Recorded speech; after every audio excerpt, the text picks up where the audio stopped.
Well, I'm finally able to get out for a little bit of a hike. My first real hike in a long time now. Weeks.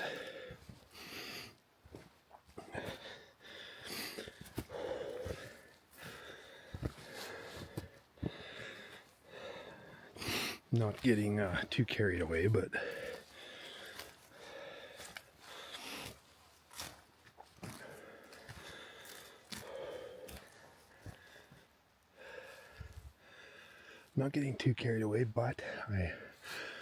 I'm back in one of my areas that I love to hike. Been here quite a few times. You guys have seen some parts of this before.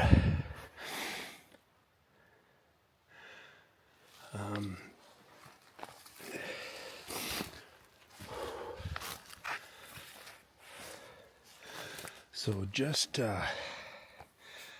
right there, just across the creek and halfway up on the other side of that mountain, that's where I got that good little bit of video and a few pictures of something that at first I thought was a stump, but turns out it definitely was not a stump. And I did a little collaborative video showing that. Anyways, we've talked about that enough, but that's right over there. I came up the other side here because it's not near as steep as that side is, so with my back being the way it is, I thought this would be a better idea. And there's a lot of deer in here.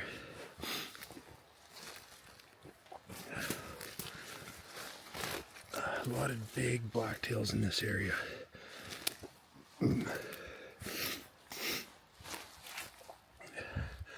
But I'm not hunting. I'm just looking. I'm just out for fun.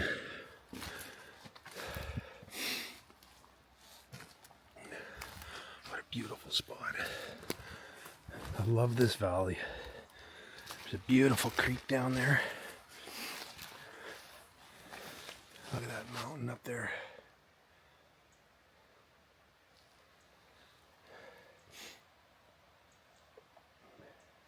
I don't think I'm going to go down to the creek because it's a little steep, right? The last 50 feet down the creek's pretty steep, so.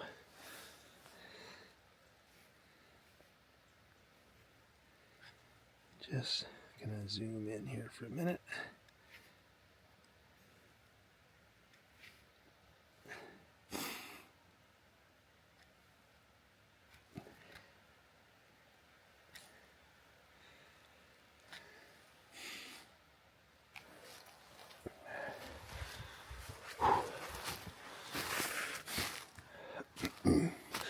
Yeah, I don't generally. I've hunted black-tailed deer a couple of times in my life. That's it. If I'm deer hunting, I sometimes go for mule deer.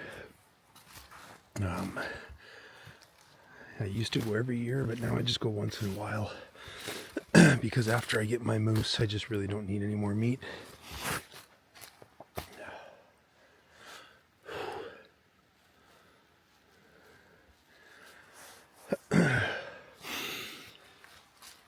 A nice day. It's cold though.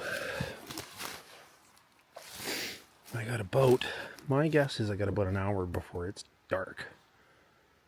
Dark. So I want to try to find a spot I can take a little break here and hammer out a couple emails for you guys and then get out of here before it actually gets dark on me. So my back is feeling a little bit better, thank goodness. I'm not there yet, but I'm definitely doing a little bit better.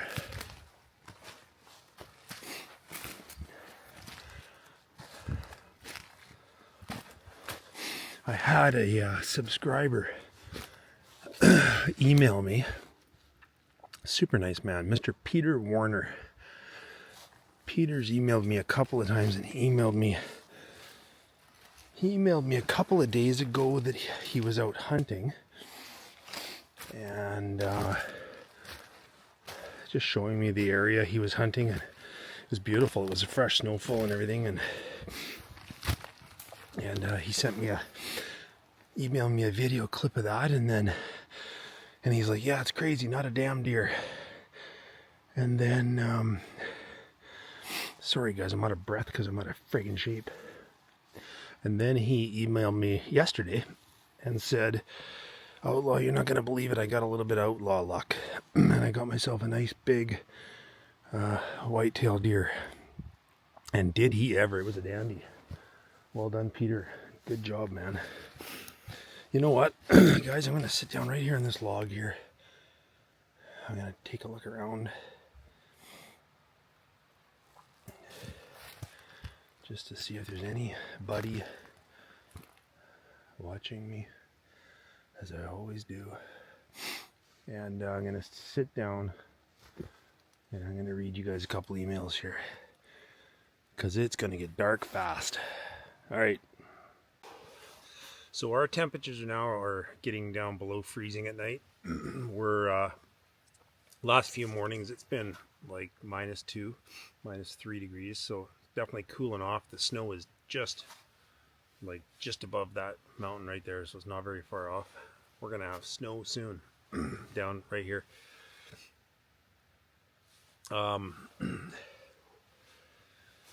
Yeah, it feels good to get out for a hike. It's been a while and I've been in a lot of damn pain. Thank you so much to all of you that reached out to me, and the comments and emails and whatnot about my back, and people trying to help and offering suggestions. I really, really appreciate it. Thank you so much. It's getting better. It just takes time. It takes a while. My spine is definitely better now, but it's my SI joint that's really aggravated, and has been since day one, still is. So whatever, I'll get better. So yeah, it was cool about Peter sending me that video, and then sent me a picture of the beautiful buck he got. I think that's awesome. You know what? Thanks for sharing, Peter. I really appreciate it, man. Anybody that wants to reach out and share some of their adventures with me, you got my email. Love to hear it. And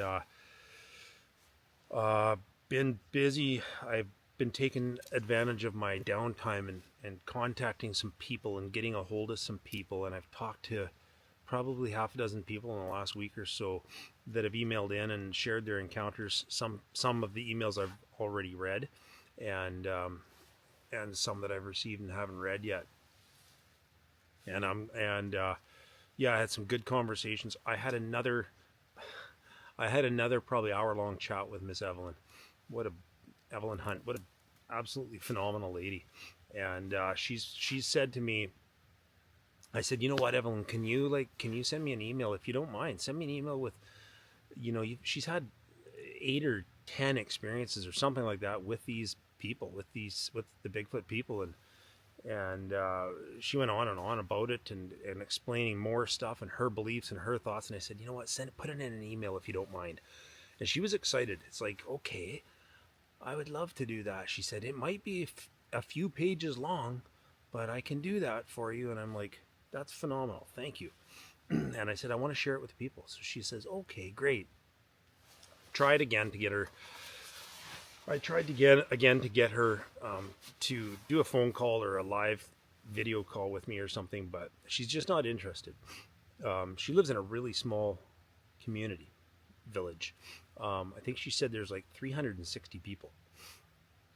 And she's like, she goes, it's okay that I'm sharing this and everything, but I just don't want to, she calls it TV, which I guess YouTube is. She goes, I don't want to go on TV. And I'm like, that's fine, my dear, not a problem. Anyway, she's going to take her time, and she's going to jot down as much as she can in an email and send it through to me. So that'll be awesome. Can't wait. Can't wait, Miss Evelyn, to hear that. And who else did I talk to? Oh my goodness. I honestly can't remember the rest of the names. But I talked to quite a few. There was one trapper fellow that sent an email in quite some time ago, and I read the email, and God, I can't remember his name. He's going to get back a hold of me again as well, so appreciate it. And I just got to say, I'm not gonna be a Mr. Negative or anything, but I just got to say, I can't believe the people that will comment on, see the heading of these videos and comment on them and like accuse me of like clickbait and shit like that, and then just go on this big tangent about how Bigfoot's not real and there's no proof, and and I can't believe how stupid people are to believe in Bigfoot. And to be honest with you guys, you know what I do now. As soon as I see that it's a negative comment, and it's not that it's a difference of opinion, everybody's entitled to their opinion, and I'm not trying to convince anybody by any means. If you're more than about, if you're older than about 14 years old, you should be capable of making up your own mind and coming to your own conclusions. So I'm not trying to convince anybody, and I'm not trying to clickbait anybody or anything. The pictures that I put on are pictures that I have, okay, and they're things that I've seen, and it's what I do. So as soon as I see it's negative, I just delete the person. I hide them from my channel, and they can still watch, but they can never comment again, because I think it's ridiculous how somebody has so little purpose in their life that they're going to watch a video that they know damn well what it's about, and then they're going to take the time to belittle the people that have shown the courage to share an email, and they're going to call those people a liar, that somebody they've never met, that they don't know, and they're going to call them a liar on in public. And I'm just like, you're pathetic. That is so pathetic. You know, it really is. And they say, oh, you're just doing this to make money. How in the frick am I making money? Like, is there something I don't know? Like, oh my God, get a damn life. Like, it does make my blood boil, but that's why my wife was the one that said, just delete those. Don't even engage. And some of you have said that too. So that's what I do, because it makes my blood boil. Making money? I have a job. Okay. I work sometimes 100 hours a month, sometimes 120 hours a month. Yeah, I take a lot of time off, but I've worked for 35 years to be able to take that time off and go and do the things that I want to do. But there's many months that I work 100 to 120 hours a month. That's how I make my money. I don't make my money reading emails that people are kind enough to send in to me. So that's it. That's my bitch session for today. That's my bitch session for today. That being said, thanks to all the good people, because my word, there's like, we have 9,700 subscribers. YouTube, Outlaw Country on YouTube has 9,700 subscribers. To me, that's 9,700 unbelievably amazing, awesome, kind people. And I love it. So all the dipshits can piss off. Okay. Okay. On with the glasses. On with the glasses. So you know what? And I'm not going to say anything, but the impatient people, the glasses are on now. It's time to read a couple of emails here. Before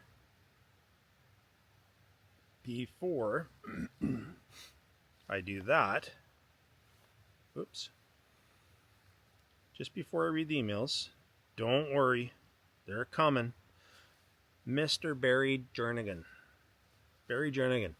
sent me, I've talked to Barry a few times. Barry's had some encounters with these people, and Barry sent me a few pictures from right on his property, and he was like, check this out, what do you think?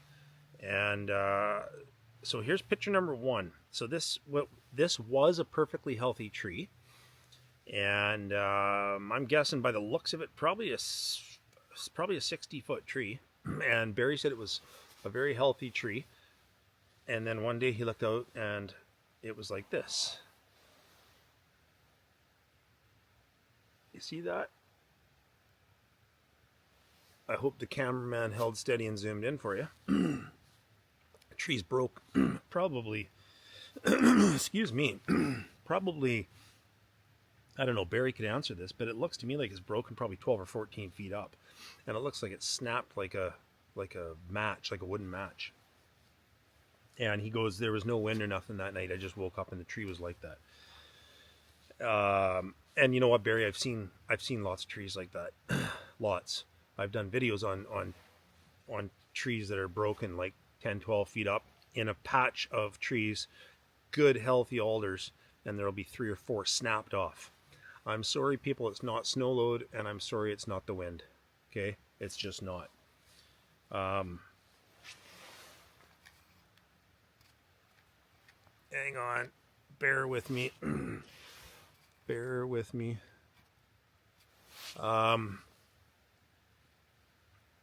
So anyways, there's picture number 1 from Barry, and here's picture number 2. Barry heard something out in his property, went out and was able to get a picture of possibly a little hard for everybody to see, but Barry's like, there was something there. And I can see something. It looks like some kind of a figure. Don't know. That's all I can say. Personally, that's all I can say because I wasn't there. But Barry said he heard something. He saw something moving, took that picture, and then went back the next morning, I believe, and took a picture in the exact same spot. And there's no shape or figure outline there, nothing. There's nothing. So anyways, Barry sent those in, and appreciate it, man. I appreciate it. You know what, again, I really can't say too much, but the trees, yeah, I've seen it. I've seen that many times, and I believe I know what caused it, or what did it, but hang on, guys, I gotta fix my camera here. Damn camera. Okay.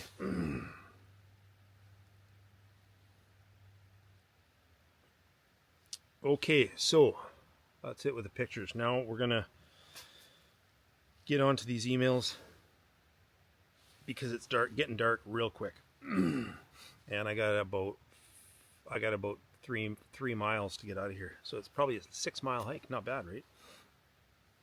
Anyways, here we go. Next email. Next email in the list. Hello, Darren. My name is Leo Henry, and I live just outside of Bozeman, Montana.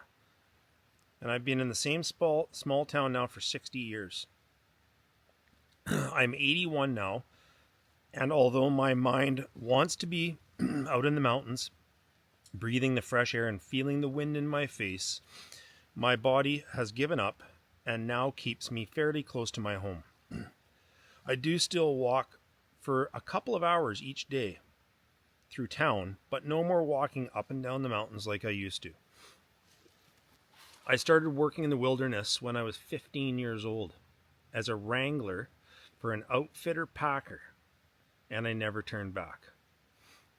My love for the outdoors, the horses, the mules, and the freedom grew every year, and I knew this was my calling and what I was meant to do for the rest of my life.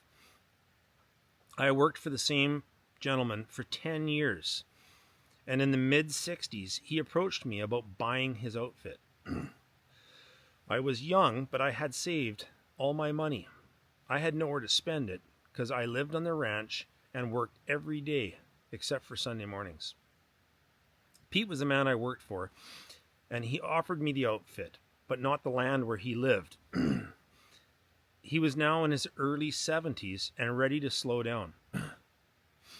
I decided I was going to go for it, and I gave Pete all my money and planned and made a plan to pay off the remainder over the next 5 years, which I'm proud to say I was able to do in 3 years. I stayed living on Pete's land in a small cabin for many years until he passed, and his wife then sold the ranch. I'm sorry, I'm going off on a ramble of my life, but I just wanted to give you a bit of background on me. I've had many strange and some terrifying experiences in the mountains over the years, and I could go on and on about them, but I don't want to take too much of your time. Growing up in my small reserve community, I'd heard stories of the Bigfoot people, and many of my family members and friends talked about them and respected their way of life, so I did the same. As I grew up, I was told that they are a very spiritual people, and we must all respect them and for their way of life. I started venturing out into the wilderness when I was very young, and I found it to be my place of peace. So that's why I decided my life was meant to be in the mountains. I personally had never seen a Bigfoot or any sign of one until I was 27 years old. I was on a pack trip with my horse and 5 mules for a 4-day round trip into an exploration camp in the mountains. I had made it into the camp and delivered the supplies to the crew and was on my way back out to my truck. I set up a small canvas tent on the riverbank next to the trail and got the horse and mules set for the night as it was almost dark. I got a fire going and warmed up a can of stew as the sun disappeared behind the mountain. I had finished my dinner and was having a coffee and a smoke by the fire when I had a feeling come over me like I'd never felt before. I felt very nervous, and my stomach was turning. I suddenly got very cold. I got the chills, but it wasn't cold out. This feeling got stronger as the minutes passed, and I was staring through the fire to the woods and the darkness, and I was really starting to feel anxious, which I've never felt before in the mountains. My breathing was getting faster, and I was really on edge, but I didn't know what was bothering me. Was it the canned stew I ate? Was it the water I drank? Was I getting sick? I went from having chills to being very hot and sweaty. I was sure I was getting sick, but I didn't know from what.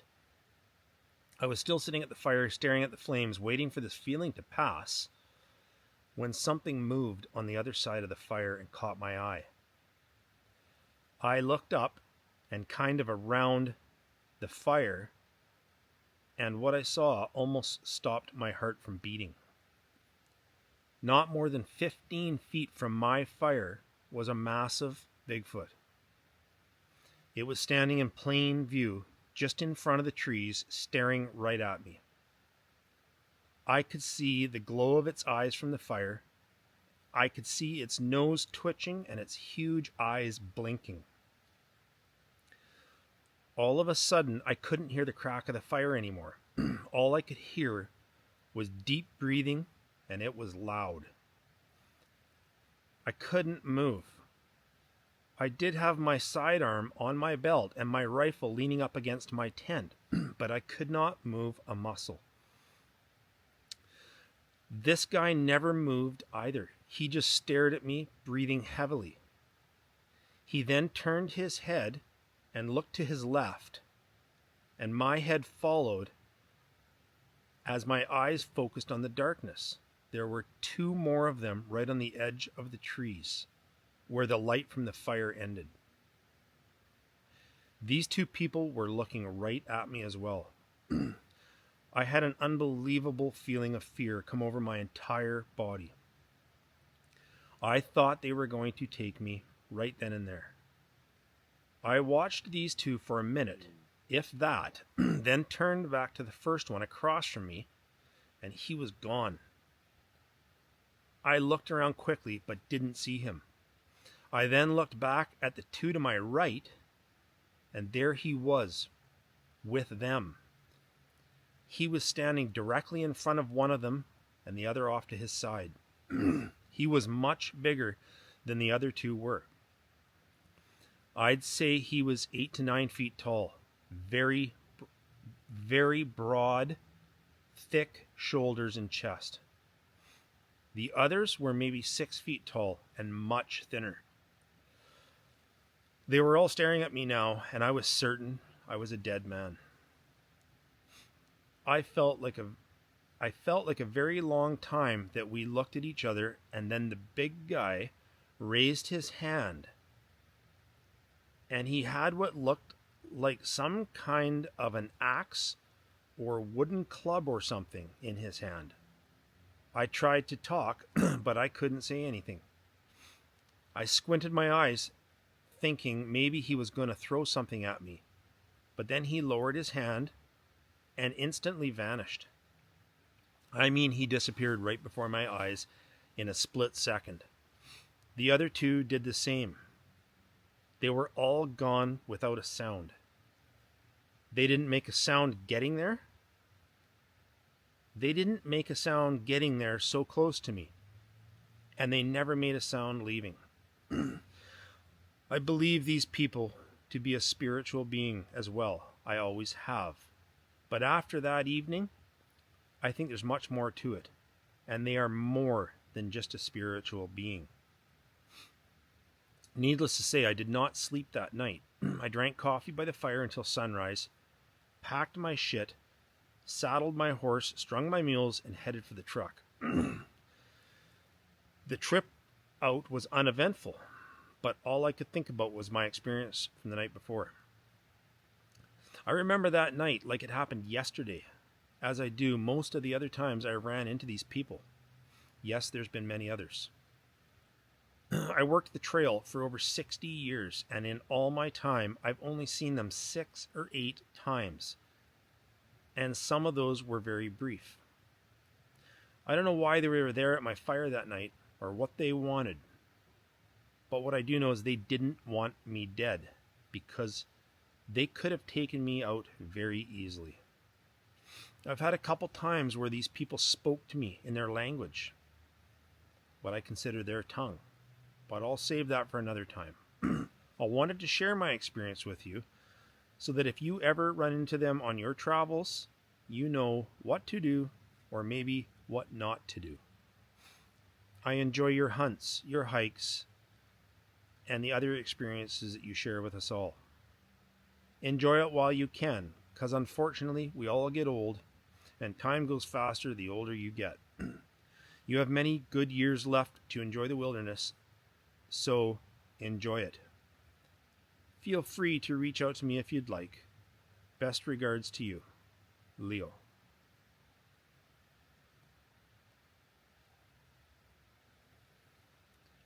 Mr. Leo Henry. Mr. Leo Henry. Holy shit. Now I'm scared, Leo.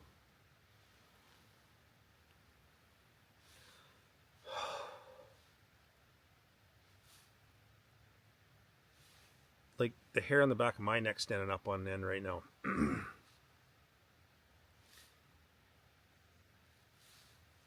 Like that's crazy, man. To be sitting around a campfire and have something 15 feet from you, have one of these beings, one of these people 15 feet from you, and then look over and there's 2 more, and then you look back and that one's gone, and then you look back and it's right there. Like, this is a guy that, by the sounds of it, sorry, now I'm freaked right out. Whatever, jeez. This is a guy that, by the sounds of it, spent his entire life running up and down the mountains with mules and horses and outfitting and packing, and like the guy's senses would be higher than probably anybody. And for him to not hear nothing or see, and then just boom, they're there, and then bang, they're gone. But you know what? Another thing that sticks out of my mind is another thing that sticks out in my mind from reading that is, again, he never got hurt. He never got injured. They never, like, what did they want with him? Wow. I'm gonna definitely get a hold of Leo. I'm gonna get a hold of him here pretty quick in the next couple of days while that one's fresh, because holy. Thanks, Leo. Appreciate it. Appreciate it, man. Oh boy, whatever. I'm gonna do one more, and then I'm gonna get out of here. It's probably gonna be dark, and I got no flashlight or nothing, but I know where I'm going, so I'm gonna do one more here before I get going.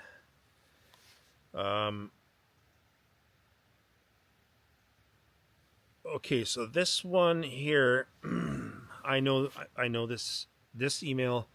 I just saved this because this lady sent it to me, and Jennifer Arfson's sent in her experience a little while back, and I read that for you guys. And Jen reached out to me again and said, thank you for sharing my experience. And it's been a real traumatic thing for Jen, as it has for most people.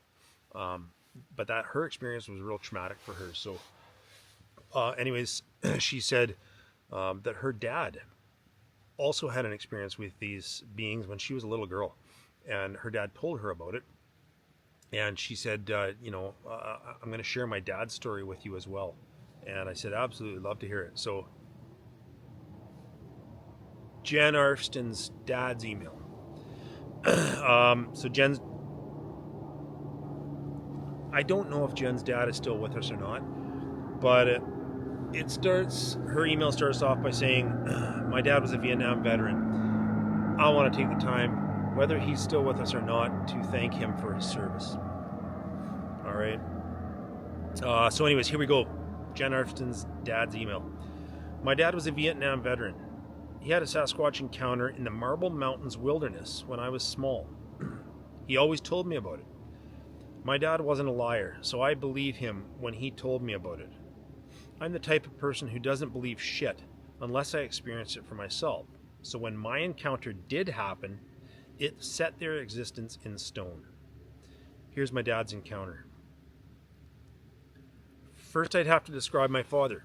He was a Vietnam veteran. He was awarded a Bronze Star for saving his entire platoon once. He was a Navy river rat. He picked up a live bomb with his bare hands and threw it overboard. He really wasn't scared of anything. A very honest man. Integrity was his very essence. It was the early summer of 1978. I was 2 years old. At the time, we lived in the Marble Mountains wilderness in far northern California. The nearest settlement was Scott Bar, near the Scott and Klamath rivers. He was a logger at the time. On the day it happened, he was at work somewhere in the nearby mountains. That day, he was separated from his crew, off running chainsaw by himself on a nearby ridge.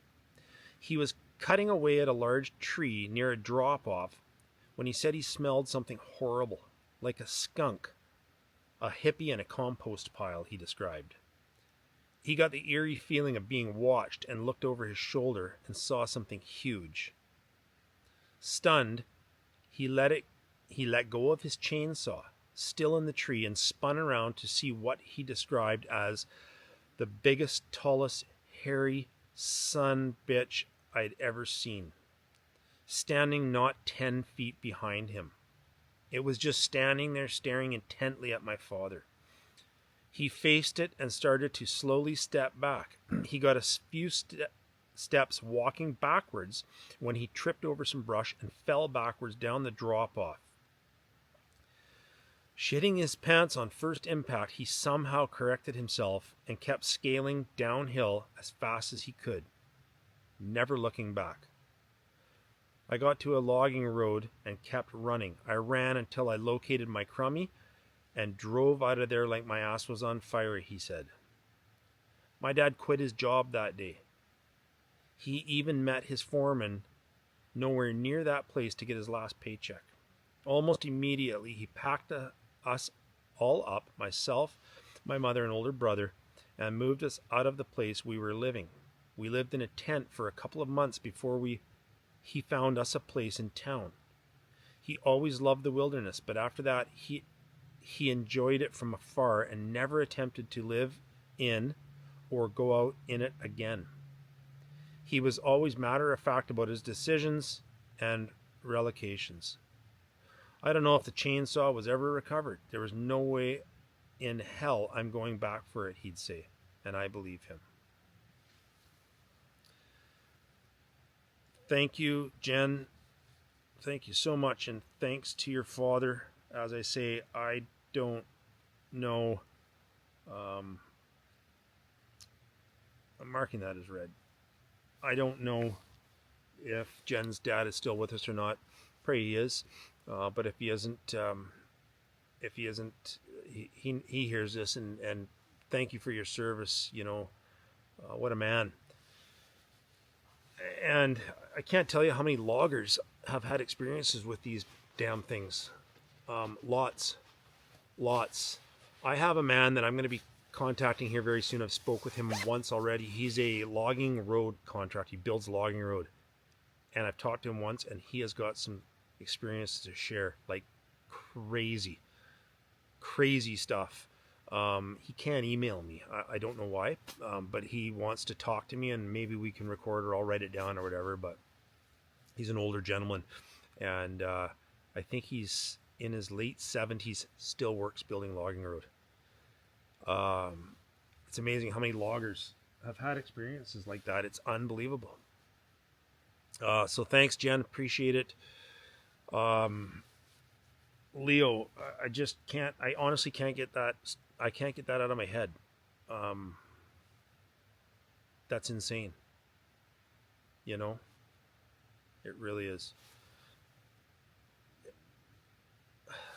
Yeah. I don't even know what to say to that. Like, I just picture myself when I'm out on my alone trip, or when I'm out just on my overnighters or whatever, and got a little fire going, and for me to lift my head up and look and go, holy shit, there's 3 of them right there. I mean, yeah, I know I've had my times where they're with me and whatever, but like 15 feet is a different story. All right, that's a totally different story. I've had them hammering on trees 100 to 150 feet away from me, but 15 feet's a different story. So Leo, appreciate you, brother. And Jen, thanks for sending in your dad's encounter. I am gonna rock and roll because it's gonna be pitch dark here in about 15 or 20 minutes, and I got a long ways to go, so I'm gonna rock and roll. Okay, I'm gonna spin this camera around and we're gonna get out of here.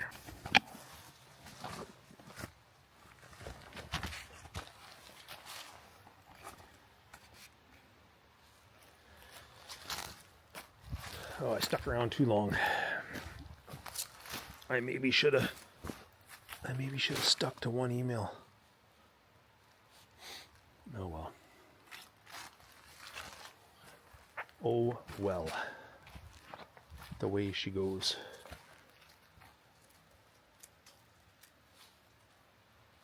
I don't know. You know what? Yeah, I get spooked when I read an email like that. I do. I'm not gonna lie to you. I do get spooked. But then I kind of calm myself down, and I'm just like, whatever. They could be here. They could not be here. And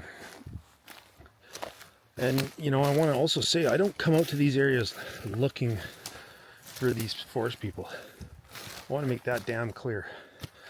I do not come out here looking for them, okay?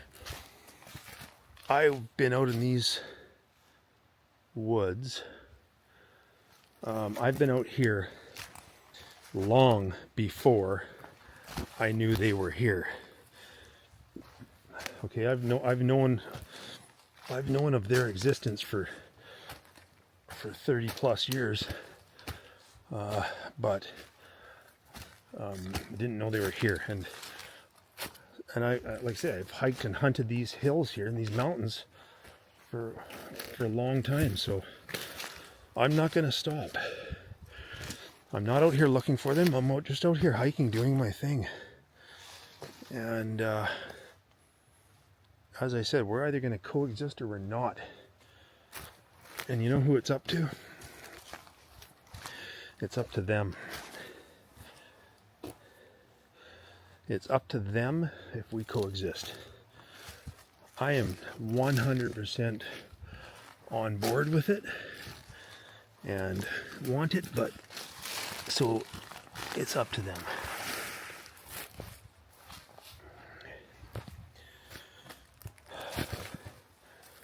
Well, you know what, you guys, it was a pretty good hike today. And the back's actually feeling pretty darn good, so back's feeling pretty good, so I'm going to hopefully I can get back into a bit more of a routine and actually you know, get out and do some 5 or 6 hour hikes, full day hikes, because I want to start doing some overnighters here real soon. Okay, I am gonna turn the camera off and I'm gonna rock and roll, because I'm losing daylight quick. So thanks everybody for your support. I really appreciate it. As far as I'm concerned, I got 9,700 new friends around the world, and I think you guys are awesome. So take care and be safe, and we'll see you soon. All right, let's get the heck out of here. Later, Gator.